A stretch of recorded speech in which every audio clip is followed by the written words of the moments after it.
오늘 본문 시편 40편은 다윗이 읊었던 노래 가운데 하나입니다. 우리는 이 시편 40편을 통해서 네 가지 교훈을 찾을 수 있습니다. 그 중에 첫 번째 교훈은 기도의 응답이라고 하는 것은 우리가 기도를 한 다음에 인내 후에 응답이 이루어진다는 겁니다.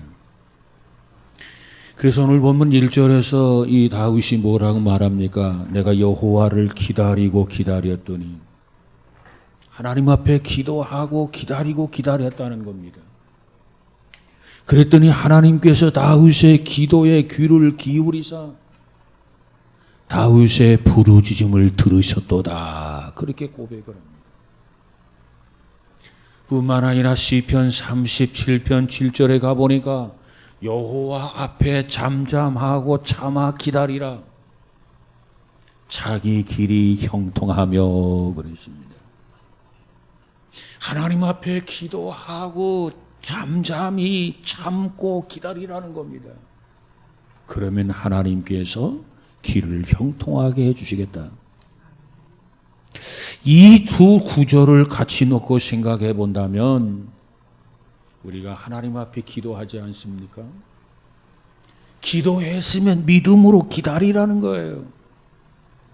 그러면 반드시 하나님이 응답하시고 그리고 우리의 그 길을 형통하게 해주시겠다, 그러한 고백인 것입니다. 그런데 여기서 기다림은 두 가지 나눌 수 있어요. 어떤 기다림을 의미하는가? 첫 번째로 하나님의 기다림입니다. 하나님께서 기다리신다는 거예요. 하나님의 기다림의 은혜가 있어요. 베드로후서 3장 9절에 보니까 주의 약속은 어떤 이의 더디다고 생각하는 것 같이 더딘 것이 아니라 오직 너희를 대하여 오래 참으사 아무도 멸망치 않고 다 회개하기에 이르시기를 원하시느니라 그랬어요. 하나님께서 인내하시고 하나님께서 기다리심은 우리를 사랑하셔서 우리를 구원하시기 위하여 인내하시고 참으신다는 겁니다. 기다린다는 거예요. 어느 날 아브라함의 집에 한 노인이 방문합니다. 그는 길을 가던 길손이라고 말하면서 식사를 좀 줄 수 있느냐, 식사를 요청하게 됩니다. 그때 손님 대접을 잘하던 아브라함은 기쁘게 생각하고 그에게 정성껏 식사를 준비해서 대접을 했습니다. 그런데 밥상을 받은 그 노인이 식사 기도를 안 하고 그냥 숟갈을 드는 거예요. 그것을 본 아브라함이 아니 왜 감사 기도를 하지 않습니까? 이렇게 노인에게 물었어요. 그랬더니 그 노인이 이렇게 대답합니다. 나는 우상을 믿기 때문에 기도를 할 필요가 없습니다. 다시 말하면 하나님을 믿지 아니하고 우상을 믿기 때문에 나는 기도할 필요성을 느끼지 않는다는 거예요. 그 말을 들었던 아브라함이 화가 났어요. 그래서 당장에 그를 쫓으려고 합니다. 내쫓으려고 해요. 그랬더니 하나님께서 아브라함을 말리시는 겁니다. 아브라함아, 참으라. 그 노인을 내쫓지 말라. 내가 그 노인을 회개하고 돌아오게 하기 위하여 100년을 참았느니라, 이렇게 말씀합니다. 이 이야기는 아브라함에 대해서 내려오는 구전 이야기입니다. 하나님은 이처럼 50년을 참으시고 100년을 참으시고 그리고 2000년도 참고 기다리시는 하나님인 것을 믿으시기를 바랍니다. 하나님은 즉결 처분을 즐겨하지 않아요. 하나님은 즉결 재판을 좋아하지 않으십니다.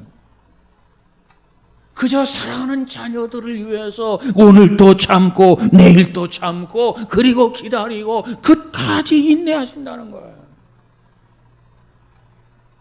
여러분, 우리를 향해서 참고 기다리시는 하나님이 계신 것을 믿으시기를 주의 이름으로 축복합니다.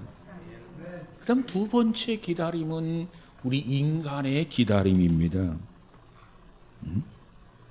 어떤 한 학자가 한문 가운데 제일 쓰기 어려운 글자가 있는데 그 글자는 인자라, 참을 인자라 그랬어요.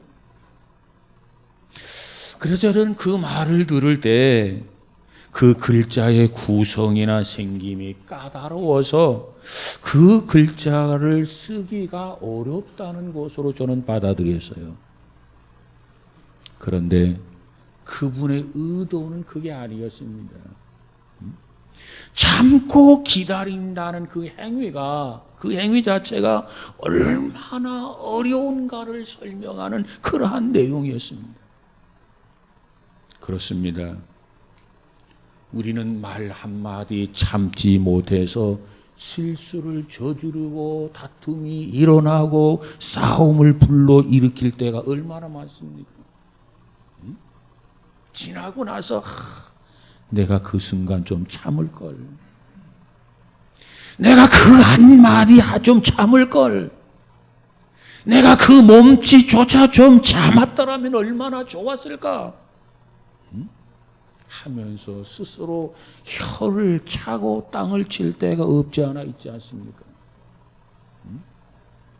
세계적인 설교가로 유명했던, 명성을 떨쳤던 네이먼 비처라고 하는 목사님이 계십니다.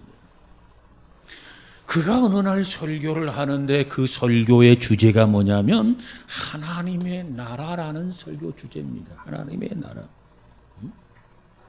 그런데 이 설교를 통해서 성도들 가운데 은혜를 흡족히 받은 사람이 있어요. 은혜를 받은 그 성도가 그 유명한 그 미처라고 하는 그 목사님을 향해서 질문을 하게 됩니다. 이와 같은 설교를 완성하기 위해서 얼마나 걸렸습니까? 이렇게 물어요. 이때 비처의 대답은 이렇습니다. 40년 걸렸습니다.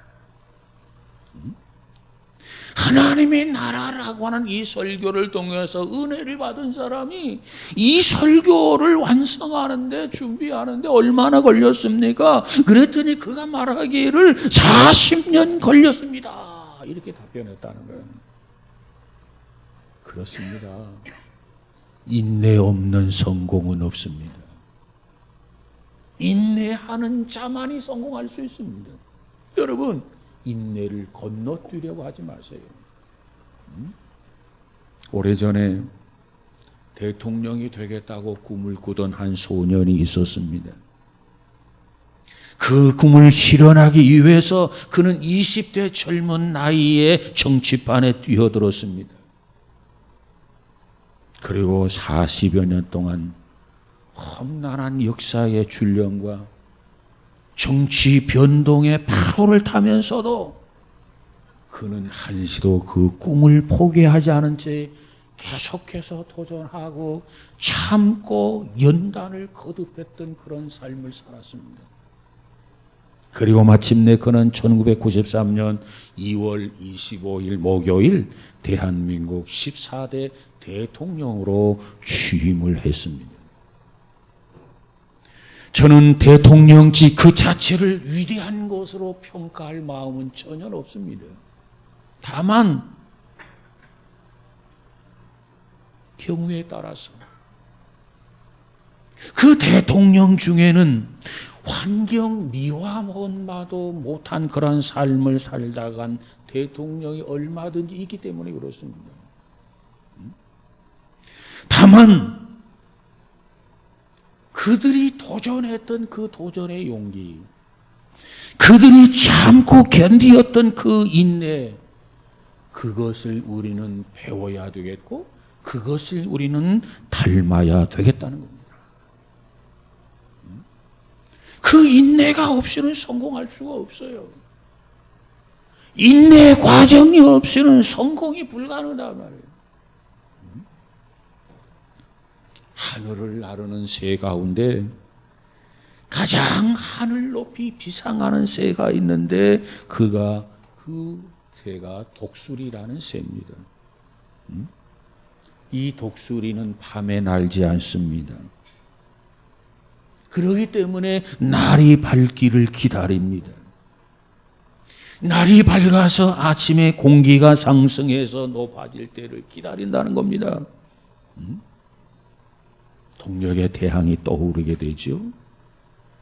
따뜻한 기류가 상승하기 시작하면 이때다 독수리는 날개를 펴서 날기를 시작합니다.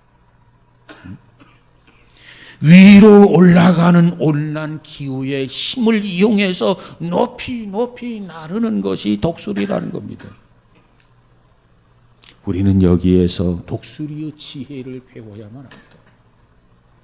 자기의 힘만으로는 저 높은 하늘에 올라갈 수가 없다. 독수리가 상승 기류를 이용해서 하늘 높이 나르는 것처럼 오늘 우리들도 하늘 높이 올라갈 수 있는 방법이 무엇일까? 그것은 곧 하나님의 도우심을 받는 겁니다. 그래서 시편 기자는 뭐라고 말합니까?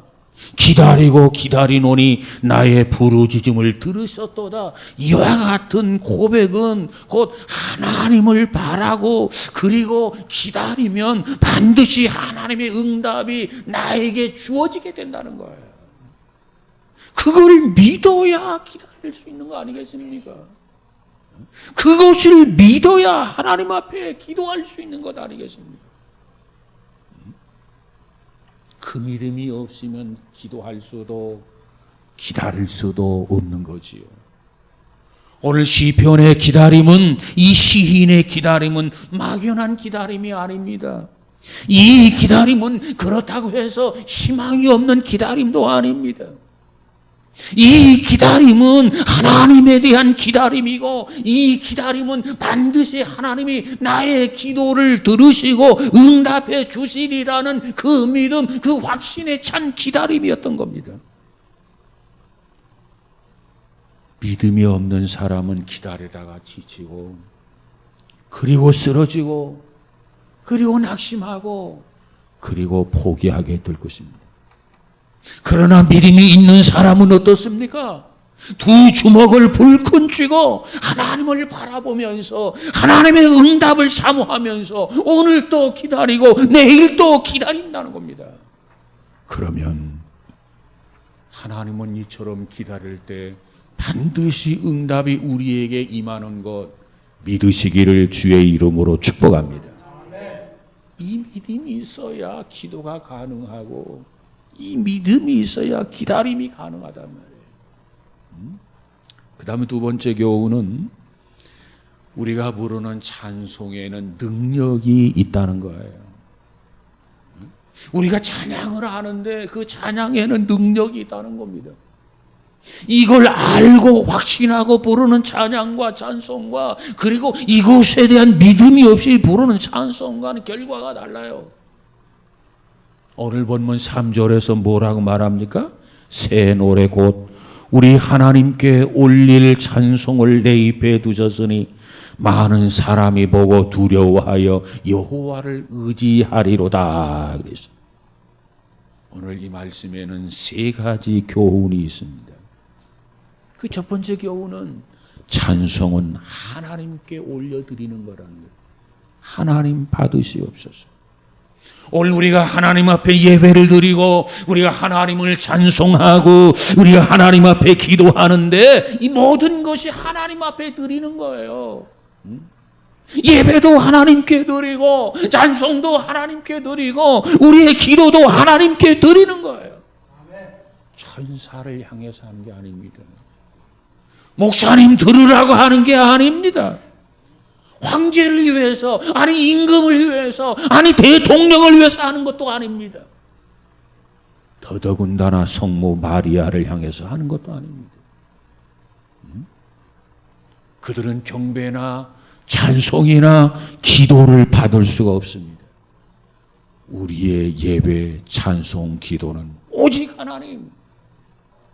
여러분이 찬송할 때마다 하나님 앞에, 예배를 드릴 때마다 하나님 앞에, 기도를 드릴 때마다 하나님 앞에, 하나님 연락해 주옵소서. 이 믿음을 가지고 기도할 수 있고 예배하고 찬송하는 우리 모두가 되어지기를 주님의 이름으로 축복합니다. 그 다음에 두 번째로는 하나님 앞에 올려드려야 할 찬송은 새 노래라는 겁니다. 새 노래. 유행가가 아니에요. 대중가요가 아니에요.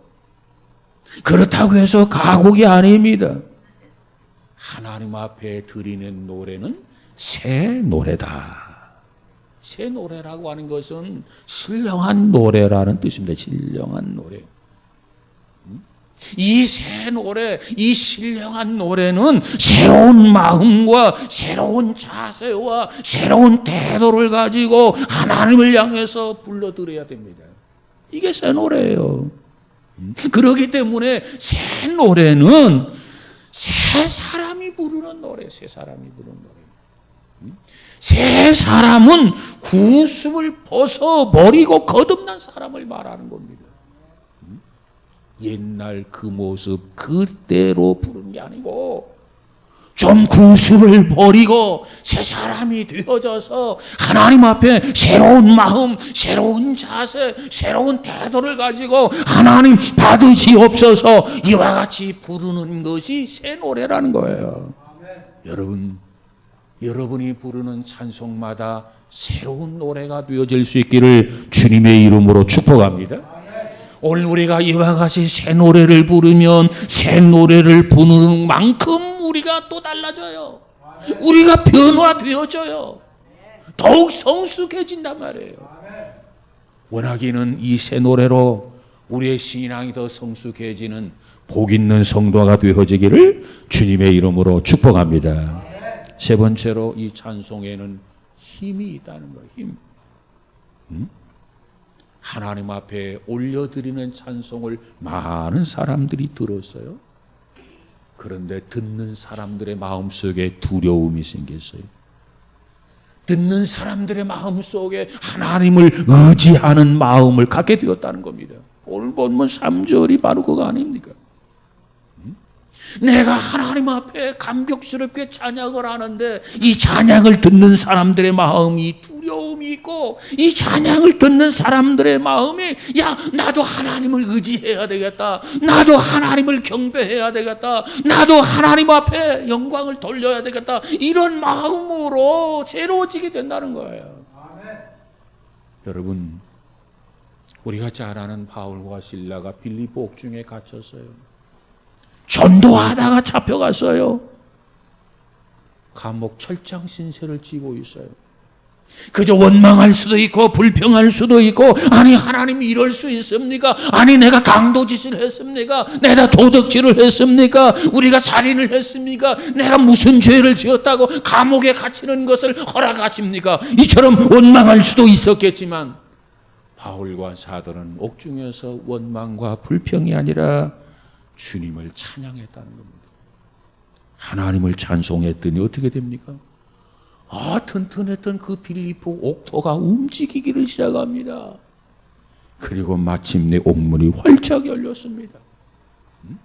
그 광경을 지켜보고 있었던 간수가 깜짝 놀랐습니다. 그리고 자결하려고까지 했습니다. 그리고 마침내 그가 구원을 받게 됩니다. 여러분, 우리 기독교는 찬송의 종교입니다. 기독교인은 찬송하게 되어 있습니다. 그 찬송이 있으면 하나님의 능력, 하나님의 권세가 나타납니다. 여러분, 우리 모두가 정말 모여서 찬송하고 하나님 앞에 예배할 때 이와 같은 경험이 있어지는 저와 여러분이 되어지기를 주님의 이름으로 축복합니다. 그런데 찬송을 부를 때 우리가 취해야 할 바른 태도가 있어요. 어떻게 부르는 것이 좋으냐? 간절한 마음으로 불러야 돼요. 간절한 마음으로, 은혜를 사모하는 마음으로 찬송을 불러야 됩니다. 그리고 힘있게 불러야 돼요. 힘있게. 그리고 바르게 불러야 돼요. 뿐만 아니라 우리가 찬송을 이렇게 손에 쥐고 찬송을 부르는데 여러 가지 그러한 자세가 나올 수 있어요. 어떤 사람은 그저 두 손으로 찬송가를 붙들고 정중하게 부르는 사람이 있을 수 있을 거예요. 어떤 사람은 두 손가락으로 찬송가를 쥐고 붙잡고 찬양을 부를 수도 있어요. 어떤 사람은 책 받침대 위에다가 찬송을 올려놓고 그저 팔짱을 끼고 찬송을 부를 수도 있을 겁니다. 또 어떤 사람은 그저 찬송가를 붙들거나 쥐지도 아니하고 그저 옆 사람의 찬송가를 가사를 보면서 찬송을 부를 수도 있을 겁니다. 그러나 어떻게 찬송을 부르든지 간에 오늘 시인의 고백처럼 찬송은 곧 하나님께 올려드리는 노래라는 거 잊어서는 안 됩니다. 하나님이 들으시라고 부르는 찬양이라는 거죠. 이와 같이 하나님을 찬양하면, 이와 같이 찬송을 하게 되면 찬송을 듣는 사람들이 은혜를 받고, 이와 같이 찬송을 하면 찬송을 하는 내 자신의 마음이 열리고 은혜를 받고, 그리고 하나님이 역사하는 것을 믿으시기를 바랍니다. 나도 예수를 믿어야 되겠다. 나도 하나님을 의지해야 되겠다. 나도 하나님을 찬양해야 되겠다. 이렇게 움직임이 일어나는 것을 믿으시기를 바랍니다. 그래서 우리가 찬송을 함에 있어서도 이처럼 태도가 중요해요. 그리고 중요한 것은 믿음으로 불러야 한다는 건 믿음. 내가 찬양하면 하나님의 역사가 반드시 나타난다는 믿음, 이 확신을 가지고 찬송을 불러야 됩니다. 풍성한 신앙은 찬양을 풍성하게 만들어요. 기도를 풍성하게 만들어요.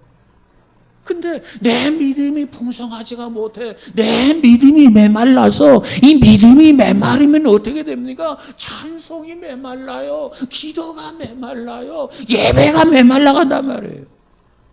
여러분, 원하기는 여러분의 찬송 생활이 정말 기름지고 풍성한 귀한 은혜가 있어지기를 주님의 이름으로 축복합니다.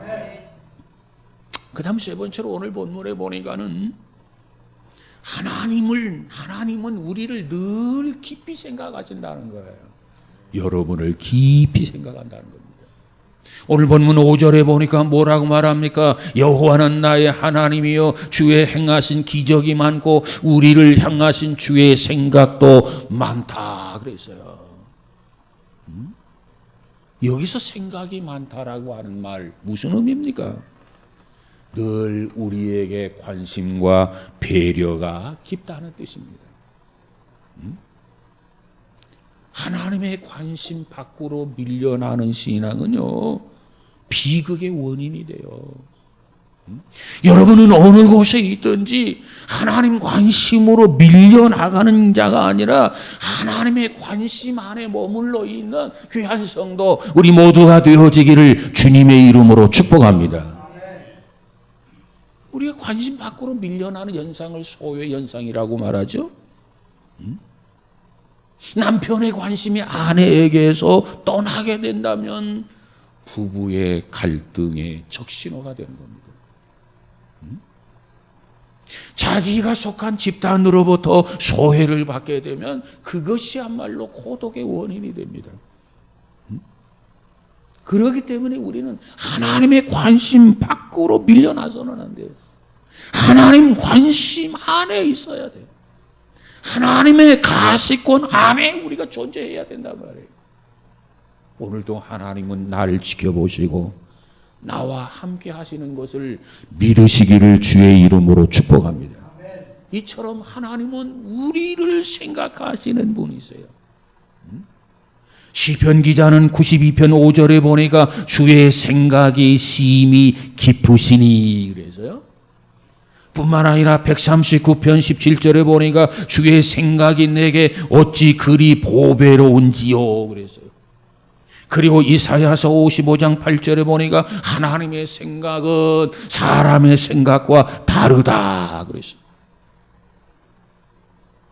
우리를 향하신 하나님의 생각은 많고 크다는 겁니다. 그리고 깊고 보배롭다는 겁니다.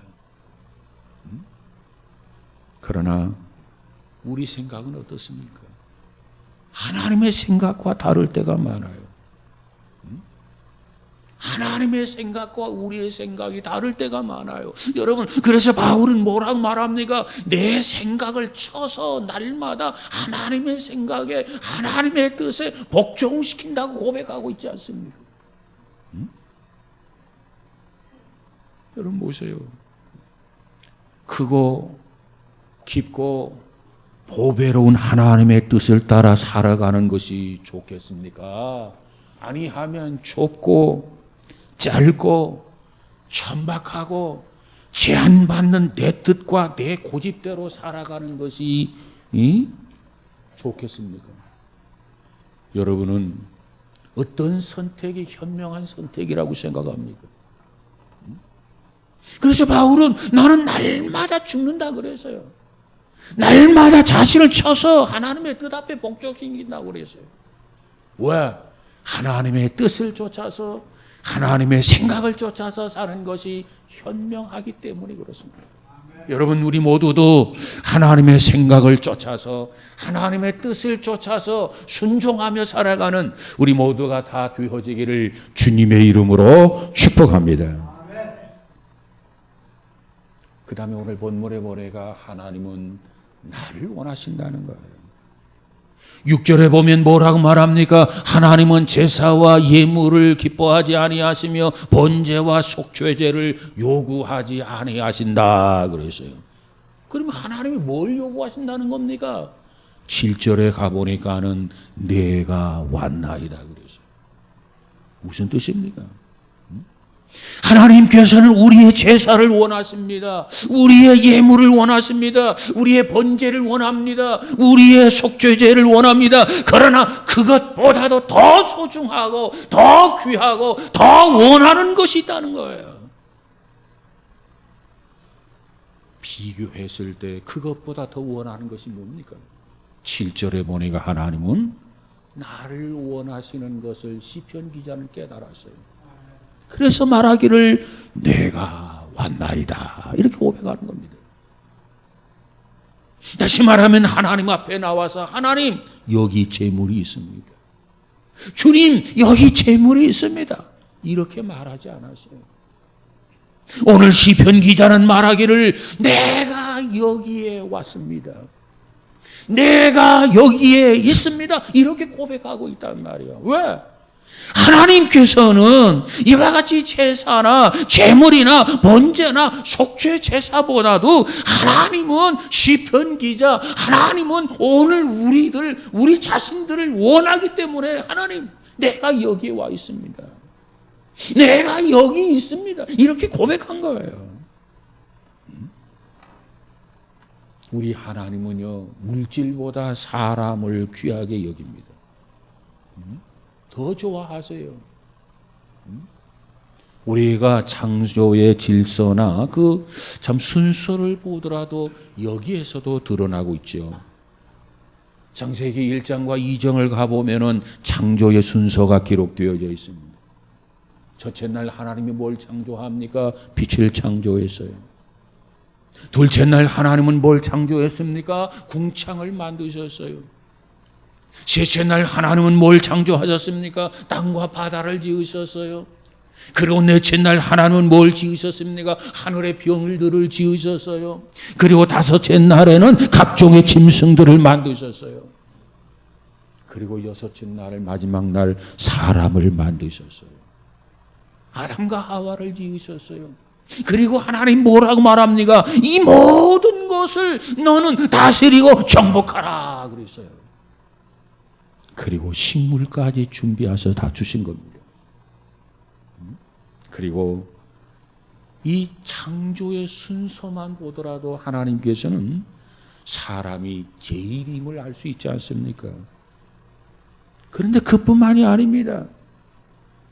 숨 쉬는 것 가운데 사람에게만 하나님이 생기를 불어 넣어서 생명이 된지라 사람을 지으셨어요. 그리고 그 하나님은 사람과만 교제하며 살 수 있도록 지으셨단 말이에요. 이처럼 하나님은 사람을 소중하게 여깁니다. 이처럼 하나님은 사람을 원하십니다. 다시 말하면 저와 여러분을 원하신다는 거예요.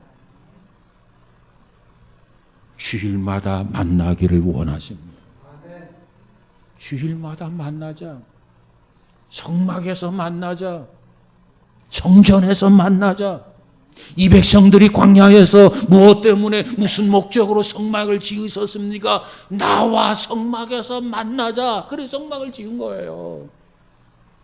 성막이 존재하는 이유, 하나님의 성전이 존재하는 이유, 무엇보다도 하나님을 만나기 위해서 하나님께서 나와 더불어 안식일에 주일에 만나자는 거예요. 만나기 위해서 존재합니다. 때에 따라 어떤 사람은 몸은 딴 곳에 있어도 마음은 교회에 있습니다. 이렇게 말하는 사람이 있어요. 주님이 그 말을 들으신다면 주님께서 이렇게 말씀하실 겁니다. 나는 너를 원한다. 나는 너를 원해. 나와 만나자. 비대면이 아니라 대면하자는 겁니다. 그래서 오늘 본문의 시편 기자는 그걸 알기 때문에 하나님 앞에 기도하기를 내가 왔나이다. 그렇게 고백하는 거예요.